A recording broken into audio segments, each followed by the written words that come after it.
భద్రాద్రి కొత్తగూడెంలో అఖిలపక్ష రాజకీయ పార్టీలు కార్మిక కిసాన్ ప్రతినిధులు రౌండ్ టేబుల్ సమావేశం నిర్వహించారు. ఈ నెల 16న నిర్వహించే భారత్ బంద్ను విజయవంతం చేయాలని కోరారు.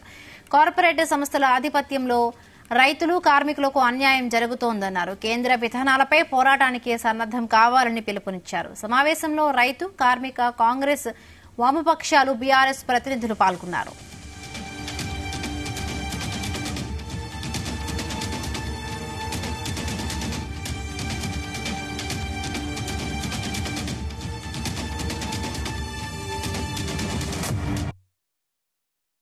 తారీఖున సంయుక్త కిసాన్ మోర్చా అట్లాగే వివిధ ట్రేడ్ యూనియన్లు ఇచ్చినటువంటి పారిశ్రామిక సమ్మె గ్రామీణ బంద్ ఏదైతే ఉందో దాన్ని భద్రాద్రి కొత్తగూడెం జిల్లాలో సంపూర్ణంగా అమలు చేయడానికి కొత్తగూడెం జిల్లా కమిటీ తరఫున పూర్తి మద్దతు తెలియజేస్తున్నాం. ప్రత్యక్షంగా బంద్లో పాల్గొంటాం అనేటటువంటిది ఈ సందర్భంగా తెలియజేస్తున్నాం. మిత్రులారా, గత 10 సంవత్సరాలుగా ఈ దేశాన్ని పరిపాలిస్తున్నటువంటి బీజేపీ ఈరోజు మొత్తం అట్లాగే కార్పొరేట్ల కలయికతోటి ఈ దేశాన్ని పరిపాలిస్తున్నటువంటి విషయం మన అందరికీ తెలుసు. బీజేపీ ఇతర రాజకీయ పార్టీలన్నీ ఈ సమ్మెకు సంపూర్ణంగా బలపరచడం సంతోషకర పరిణామం. కమ్యూనిస్ట్ పార్టీలు, సిపిఐ, సిపిఎం, ఎంఎల్ పార్టీలు, అటు కాంగ్రెస్, టీఆర్ఎస్ అన్ని పార్టీలు ఈ దేశంలో కార్మిక వర్గాన్ని, రైతాంగాన్ని పీల్చి పిప్పి చేసి దేశం యొక్క ఆర్థిక వ్యవస్థని మనకు కనపడకుండా నాశనం చేసి ఆక్స్ఫామ్ నివేదిక ప్రకారం భారతదేశం యొక్క పేదరిక స్థితిని మరింత కిందికి నెట్టివేసి కొద్ది మందిని గుజరాత్ పెట్టుబడిదారులైన ఆదాని, అంబానీని దేశ సంపదని కట్టబెడుతున్నటువంటి సదాశివపేట మున్సిపాలిటీలో అవిశ్వాస తీర్మానం నెగ్గింది. బీఆర్ఎస్ పార్టీకి చెందిన మున్సిపల్ చైర్పర్సన్ జయమ్మకు వ్యతిరేకంగా 22 మంది కౌన్సిలర్లు ఓటు వేశారు. సదాశివపేట నూతన మున్సిపల్ చైర్పర్సన్ గా బీఆర్ఎస్ కౌన్సిలర్ అపర్ణ శివరాజ్ పార్టీని ఎన్నుకునే అవకాశం ఉంది. మొత్తం 26 మంది సభ్యులతో అవిశ్వాసానికి అనుకూలంగా 22 మంది ఓటు వేశారు. 4 కౌన్సిలర్లు హాజరు కాలేదు. పార్టీలకు అతీతంగా అపర్ణ శివరాజ్ పార్టీలకే కౌన్సిలర్లు మద్దతు తెలిపారు. సో వచ్చిన వాళ్ళు ప్రతి ఒక్కరు కూడా తీర్మానానికి అనుకూలంగా మరి ఓటు వేశారు చేతులు కాబట్టి. ఈ తీర్మానానికి వ్యతిరేకంగా ఎవరు కూడా ఓటు వేయలేరు, చేతులు అవ్వట్లేదు. కాబట్టి అంతా రికార్డ్ చేసుకున్నాం. దయచేసి ఒక 15 నిమిషాలు అక్కడే ఉండండి. తర్వాత మినిట్స్ సర్క్యులేట్ చేయడం జరుగుతుంది. మీ సిగ్నేచర్లు తీసుకుంటాం. Thank you.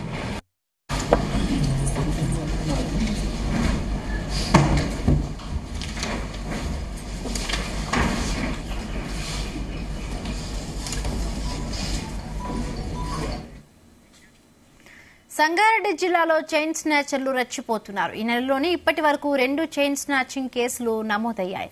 తాజాగా అమీన్పూర్లో నడుచుకుంటూ వెళుతున్న మహిళ మెడలో నుండి చైన్ లాక్కెళ్లారు దుండగులు.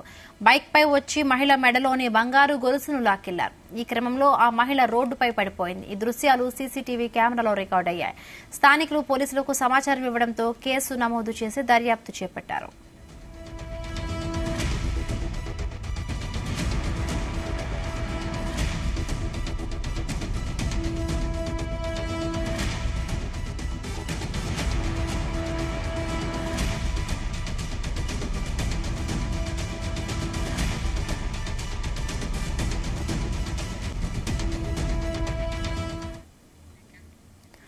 భద్రాద్రి కొత్తగూడెం జిల్లా స్పెషల్ శానిటేషన్ డ్రైవ్ లో భాగంగా పలు గ్రామాల్లో జిల్లా కలెక్టర్ ప్రియాంక అలా పర్యటించారు.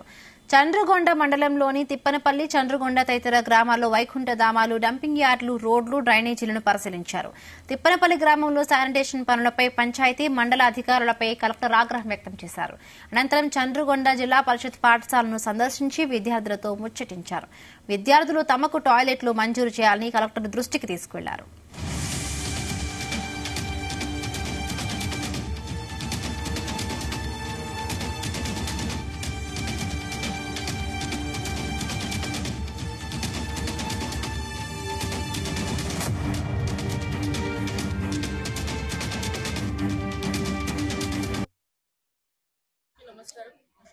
మన స్టేట్ గవర్నమెంట్ ద్వారా ఏదైతే మనకి ఇన్స్ట్రక్షన్ వచ్చిందో to conduct special sanitation drive from 7th to 14th in all the grama panchayats లో దాంట్లో భాగంగా ఈరోజు ZPHS Chandragonda village Thippanpalli village visit చేయడం జరిగింది.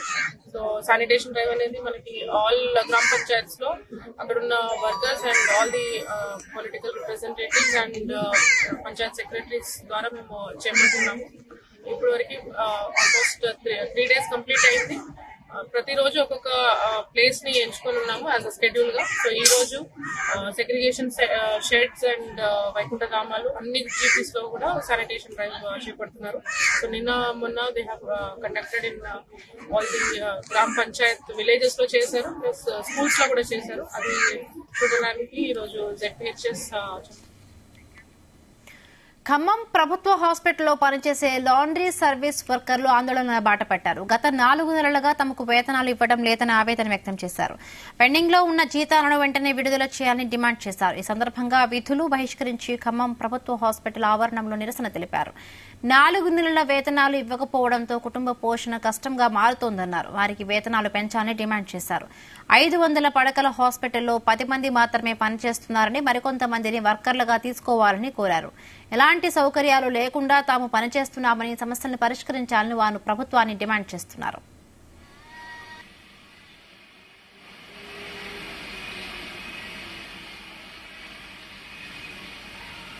మేము ఖమ్మం ప్రభుత్వ హాస్పిటల్లో పనిచేస్తున్న దోబీలం అండి. ఇక్కడ మాకు జీతం 7,500 ఇస్తున్నారు. గతంలో 200 బెడ్లు ఉన్నప్పుడు 8 మంది దోబీలం ఉన్నాం. ఇప్పుడు 500 బెడ్లు ఉన్నప్పుడు 5 దోబీలమైనాం. 5 సూపర్వైజర్లు, మొత్తం 10 మంది సార్ ఇక్కడ చేసేది.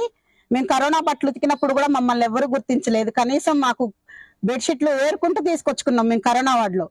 కనీసం మా ఇంటి పక్కన వాళ్ళు కానీ ఇంటి ఎదురుగోళ్ళు కానీ మమ్మల్ని చూసి దూరంగా వెళ్ళిపోయేటోళ్ళు. మేము 4 నెలల నుంచి జీతాలు ఇవ్వట్లేదు. మాకు 7,500 జీతం ఇస్తున్నారు. జీతాలు పెంచాలా? మాకు లోపల వాళ్ళకి 15,000 జీతం, మాకు 7,500 జీతమే వస్తుంది సార్.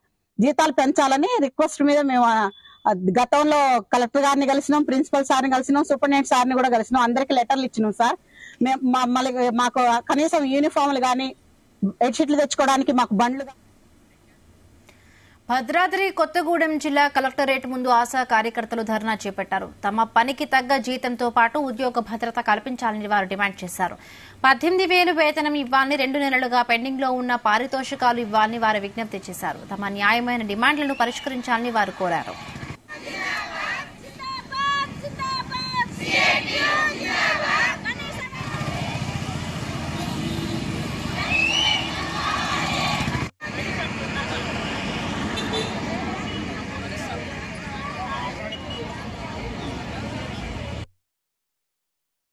వీళ్ళకి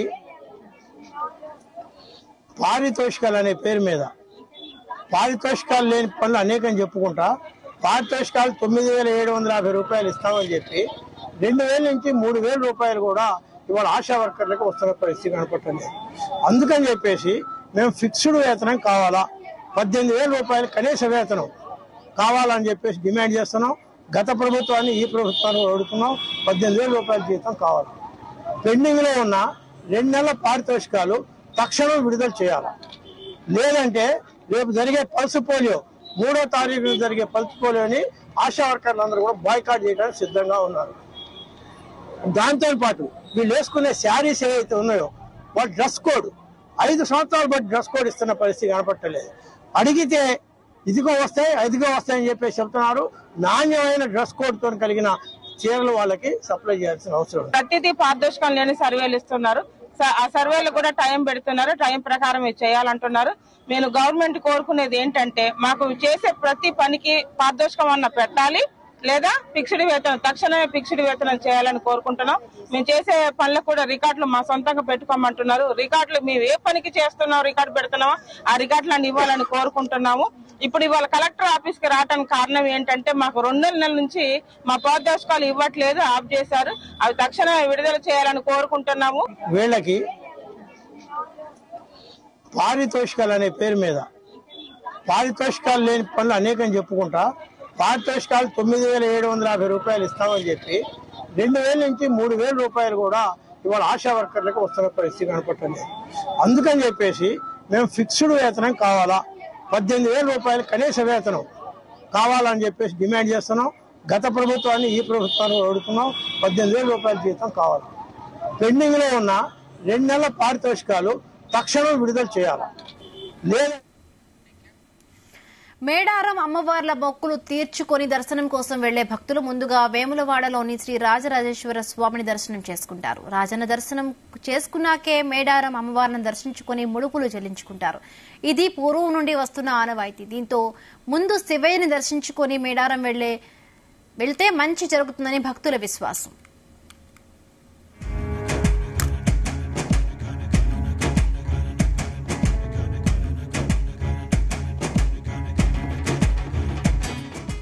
మేడారం సమ్మక్క సారలమ్మ జాతర ఈ నెల 21వ తేదీ నుంచి ప్రారంభం కానుండటంతో వేములవాడకు భక్తులు పెద్ద మొత్తంలో తరలివస్తున్నారు. కరీంనగర్ జిల్లాలోని వేములవాడ రాజరాజేశ్వర ఆలయానికి జనవరి చివరి వారం నుంచే భక్తుల తాకిడి పెరిగింది.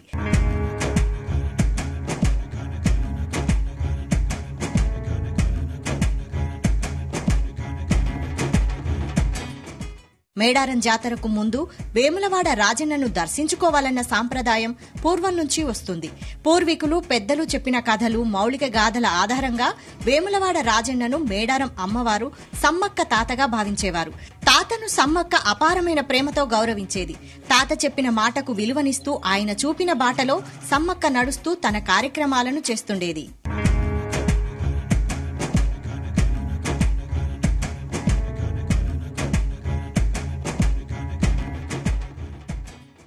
సమ్మక్కను మొదటిగా కొలిచేందుకు వచ్చే భక్తులకు మా తాత వేములవాడ రాజన్నను ముందుగా దర్శనం చేసుకుని వస్తేనే మీ కోరికలు నెరవేరుస్తూ వరాలిస్తానని కలలో చెప్పినట్లు ప్రచారంలో ఉంది. అప్పటి నుంచి ప్రతి మేడారం జాతరకు ముందుగా భక్తులు వేములవాడ రాజన్నను దర్శనం చేసుకుంటున్నారు.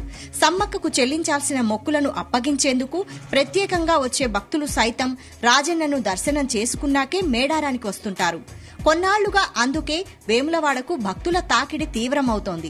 రాజన్న దర్శనానికి రోజంతా పడుతోందని దర్శనానికి వెళ్లి వచ్చిన భక్తులు అంటున్నారు. ప్రతిసారి 3 సంవత్సరాలు ఒకసారి వస్తాం. మేము వచ్చే జరుగుతుంది. జరిగినాక మాకు పిల్లలు కానీ పెద్దలు కానీ వ్యవసాయాలు కానీ మంచిగా ఉంటే వస్తాం. మేము మొత్తం మంచిగా అవుతుంది పోతుంది.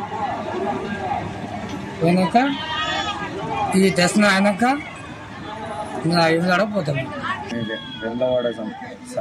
వేములవాడ జాతరకు ప్రతి సంవత్సరం వస్తాము.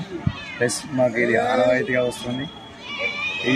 ఈ కార్యక్రమం ముగించుకున్న తర్వాతనే సమ్మక్క జాతరకు కూడా వెళ్తాము. అది కూడా మాకు ఆచారంతో జరుగుతుంది. ఈ దర్శనం జరిగిన తర్వాతనే అక్కడ సమ్మక్క దర్శనం కూడా చేసుకున్నాము. ప్రతి సంవత్సరం దర్శనం చేసుకుంటాము. చాలా సంతోషంగా చేసుకుంటున్నాము. ఇప్పుడు కూడా ఈ దర్శనం అయిపోయిన తర్వాత అటే ఎలా తలుచుకున్నాము. దేవతల్లో ఒక్కొక్కరికి ఒక్కో రకమైన ప్రత్యేక మొక్కులుంటాయి. ఎల్లమ్మకు బోనాలు, కొమ్రెల్లి మల్లన్నకు పట్నాలు వేయడం, వినాయకుడికి కుడుములు, అయ్యప్ప స్వామికి ఇరుముడి మొక్కులు, ఇలా పలువురి దేవతలకు భక్తులు మొక్కులు చెల్లిస్తుంటారు. మేడారం సమ్మక్క, వేములవాడ రాజన్నకు మాత్రం ఒకే రకమైన మొక్కులు చెల్లించే సాంప్రదాయం ఉంది. మేడారంలో బెల్లం, కోడెను కట్టేయడం అంటే గోవును దానం చేయడం ఉండగా, వేములవాడలో మొక్కులు ఉన్న భక్తులు ఇంటిల్లిపాది కోడెను చేతపట్టుకుని గుడి చుట్టూ ప్రదక్షిణలు చేస్తారు. ఇక్కడ కూడా పిల్లలకు బెల్లం జోకడం చేస్తుంటారు. ఇలాంటి సాంప్రదాయ మొక్కులు మేడారంలోనూ కొనసాగుతాయి. దీంతో ఇరు దేవతల మధ్య అనుబంధం ఉందనే నమ్మకం భక్తుల్లో నెలకొంది.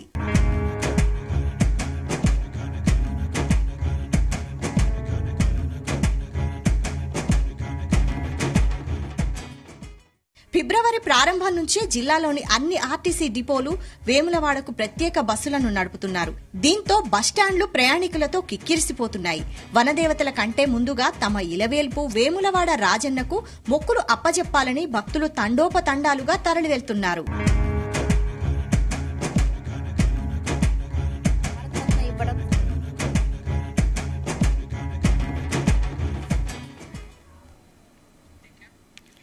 ఇవి ఇప్పటివరకున్న అప్డేట్స్. చూస్తూనే ఉండండి జీ తెలుగు న్యూస్. నిజం నిక్కచ్చిగా.